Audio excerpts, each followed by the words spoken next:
Inanyayahan ko po ang lahat na tumayo para sa ating panalangin na paglahan ni Virgin. Kuya, padye ka.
Tumingin muna kayo sa kaliwa at kanan at pagkainin niyo ang inyong kapwa ng isang magandang hapon. Magandang hapon! At baka. At kung may makita kayong mga pira-pirasong papel ay pakipulot at pakitaw po nito sa basura. Tapos ay maaari na kayo. Magandang hapon sa lahat. Magandang hapon po.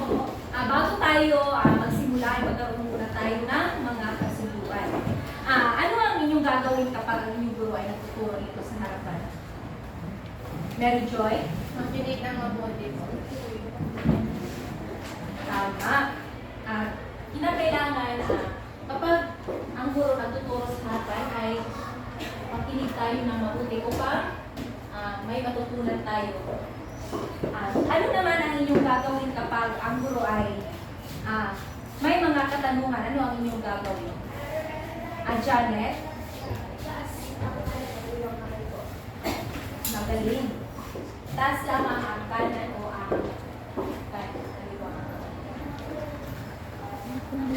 At ano naman ang inyong gagawin kapag may ipapagawa ang isang guro ng pangkalan? Magkaroon kayo ng mga pangkatang gawa. Amaria? Makikigaw o makipagtulungan sa pagrupo kung may ginagawa. Magaling. Palakpakan si Maria. Pag-operasyon po tayo. Para naman sa karagdagang kasunduan ay gusto ko munang pag-i-silent ng inyong mga cellphone para hindi kayo mabala sa ating klase ngayong hapon.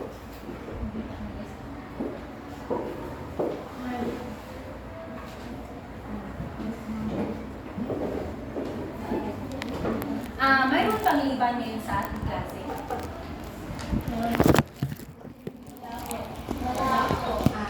At dahil wala, palakpakan niyo ang sarili dahil kumpleto kayo. Okay.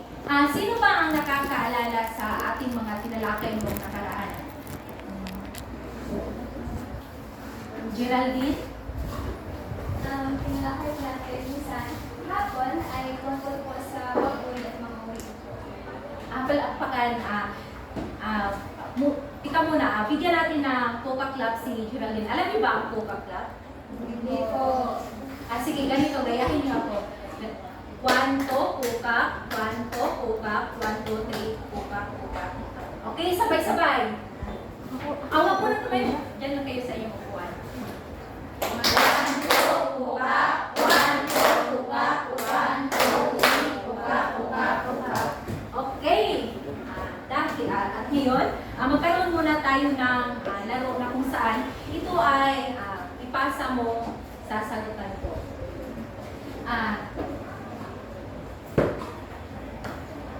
Sa larong ito, mayroon akong bola na kung saan ibibigay ko sa inyo ito at kung sino ang bibigyan ko ay sa kanya magbilang ng 1 hanggang 5. At kung sino ang huling makahawak ng bola ay siya sasagot at pupunta dito sa harapan Pantara, sumagot at mayroon dito ako baul ng kaalaman na naglalaman ng mga katanungan. Nagkakaintindihan na tayo? Oo. Okay. Magsimula na tayo. Opo, magbilang lang kayo ng isa hanggang lima. Kung sino ang huling makahawak ay siya pupunta dito at bubunot na. Kahit sa'yo po, basta. Isa, dalawa, tatlo, lima.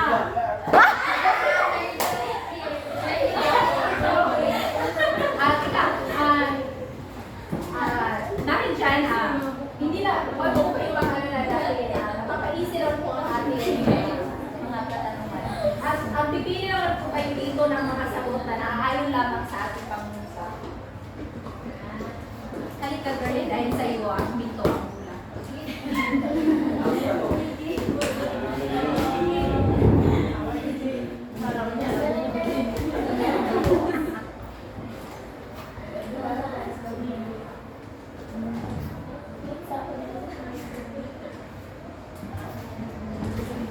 Sige, basahin mo ang iyong nabunot na katanungan. Patlang ay pupunta sa ilog. Ang aking sagot ko ay tama. Tama. Bigyan ng barangay club si Girlie. Saan ang ulam? Sige, Girlie, makipasa po at bilang ng isa. Isa, dalawa, tatlo, apat.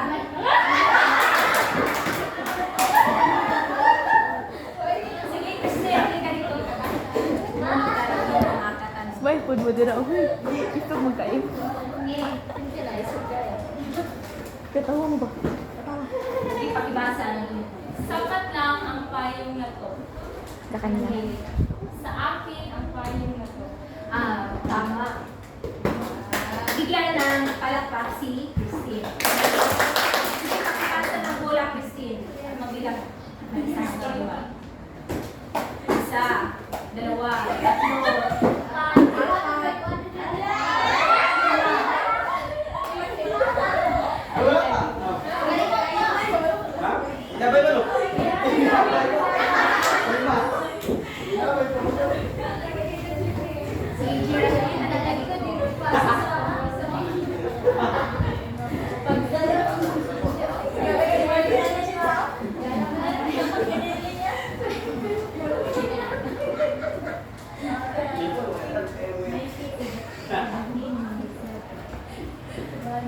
Patlang ang saranggolang Mary Joy.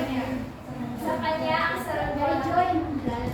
magaling. Bigyan ng barangay club si Geraldine.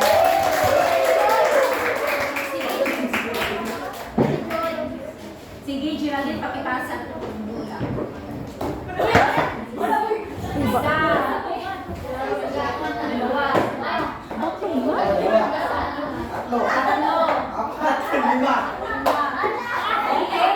Leia, huwag po matakot dahil napakasimple ako ng mga Matakot ka rin kasi. halika.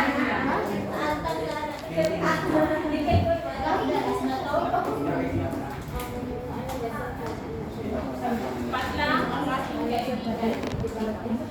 Ikaw ang aking kaibigan. Okay, magaling. Bigyan ng barangay club si Leia. Okay, at kung sino, panghuli na po ito. Sige, Leia, pakipasa ng bola. Isa, dalawa, tatlo, apat, lima.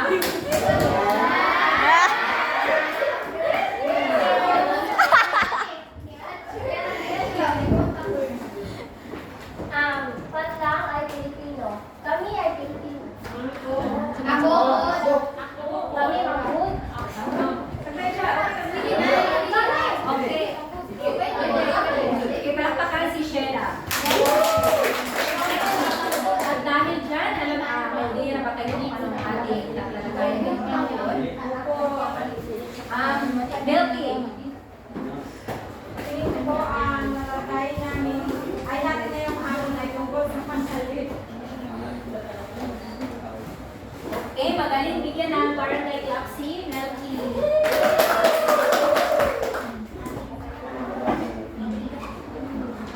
Ang ating tatalakay ngayon ay tungkol sa panghalit. Ano nga ba ang panghalit? Sheila? Ang panghalit ko ay ito ay salitaw na panghalit o pamalit sa pangalan ng tao, bagay, o ay lugar. Tama. Sino ang makapagbibigay na ang panghalit pala ay ang panghalit ay ang salitang panghalit o Para panghalit magkuhan sa mo. pangalan na nagamit na sa parehong pangungusap o kasunod na pangungusap. Sino ang makapagbibigay ng halimbawa ng panghalit? Pwede nyo gamitin ito na gawan nyo ito ng pangungusap. Sino makapagbibigay? Christine? Akin ang bagay. Magaling. Palakpakan si Christine. Sinabi ni Christine, saan doon ang panghalit? Akin. Tama.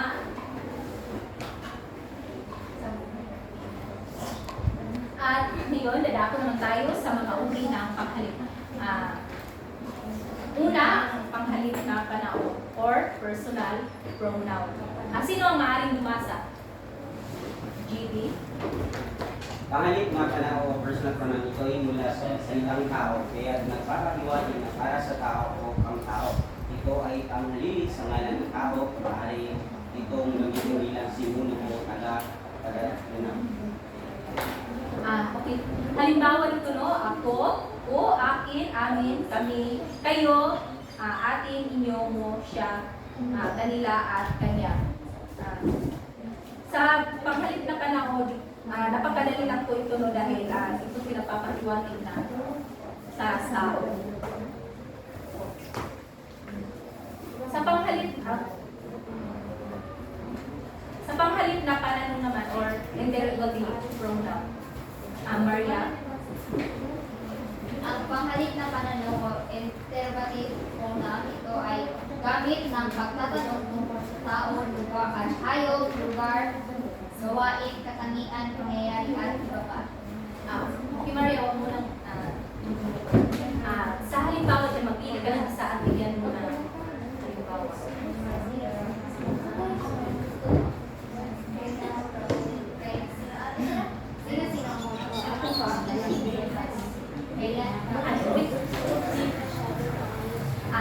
May halimbawa dito. Sino-sino ang mga sasama sa outing natin bukas? Saan dyan ang panghalit na panahon? Maria?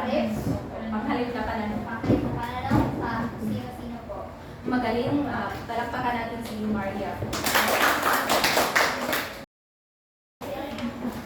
Panghalit na panaklaw. Ito ay ginagamit para tutuin ang bilang ng pangalan. Ngalan ng tao, hayop, lugar, bagay o pangyayari. Sa panghalit na panaklaw ay mayroon itong pangisahan at pangmaramihan. Sa pangisahan, mayroon itong gaano man, saan man, sino man, bawat, at sa pangmaramihan, mayroon itong lahat, bawang, kapwa, marami, at ilan. Sino ang makapagbibigay ng halimbawa sa pangisahan at pangmaramihan? Tigil isang halimbawa po. Huwag kalimutan ang ating nasuluan. Ibang kamay naman, Joy. Saan man ako tutungo ay nandun din ang Diyos. Ang pangmaramihan, meron talagang kapalakan. May mga kapwa talagang maiitim ng ang buti. Magaling. Bigyan ng barangay club si Joy Alarcon. Dito naman tayo sa panghalit na pamatli. Sino ang makasama sa Mary Jane? Panghalit na pamatli. Oh! Picturean ni ma'am. Hello. Hello. Let's go to our new classmate. Ka-beautiful. Idol. Mag-concentrate na mo diya. Ma'am, hindi ako mag-video, ma'am. Ma'am, hindi ako mag-video, ma'am. Hindi ako mag-video. Continue rin Ah, sige. Huwag man ko kasugod doon. Buga kaya akong mata. Kapriti ni ma'am. Wala na sipo.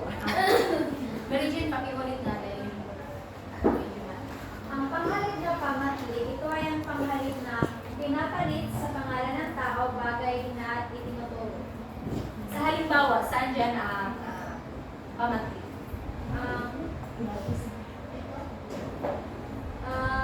Pangalan ng bagay nito. Ito po. Magaling. Bigyan ng golf club si Mary Jane. 1, 2, 3, 1, 2, 3. Wow! Okay.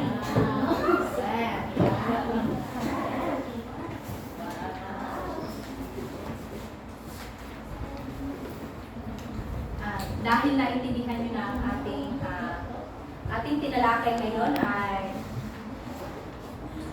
magkaroon muna tayo ng isang aktividad. At ang unang pagkat ay dito sa kanang banda ay ang mahusay na pangkat at ang dito naman ay ang magaling na pangkat. Meron kayo ang unang pangkat at sila ang pangalawang pangkat. At ang gagawin lamang ninyo ay gumawa kayo ng sanaysay na gamit ang mga pangkat. Kayo na po ang bahala kung ano ang inyong gawing paksa po. At para makagawa kayo gagamitan nyo lamang ng mga panghalin. Ang isang sanaysay. At bago ang lahat, babasahin muna ninyo ng sabay-sabay ang ating mga pamantayan.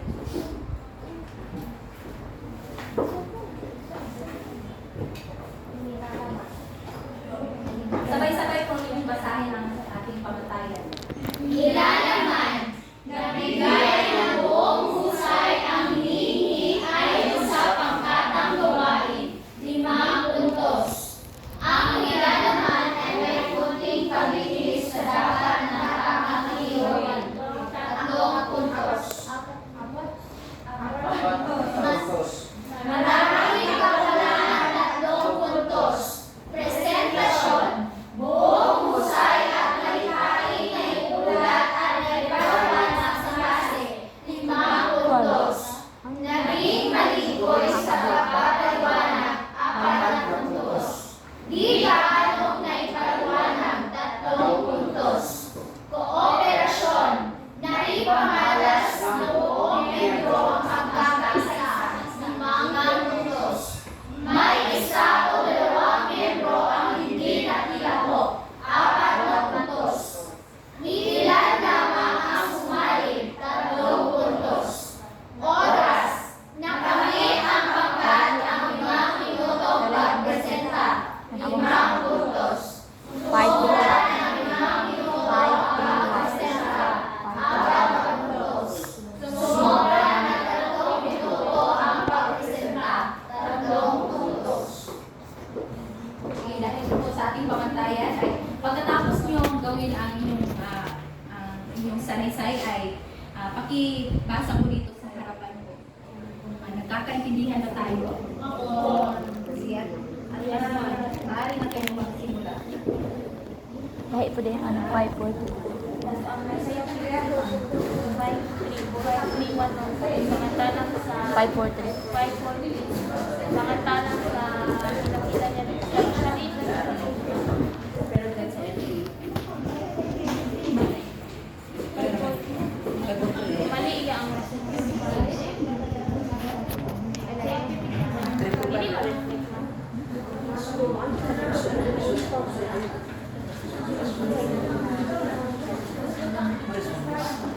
Sige, present.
Isang minuto at anim na.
Dahil sa imuras ay ang pagkasinan ko ang presentan lang sa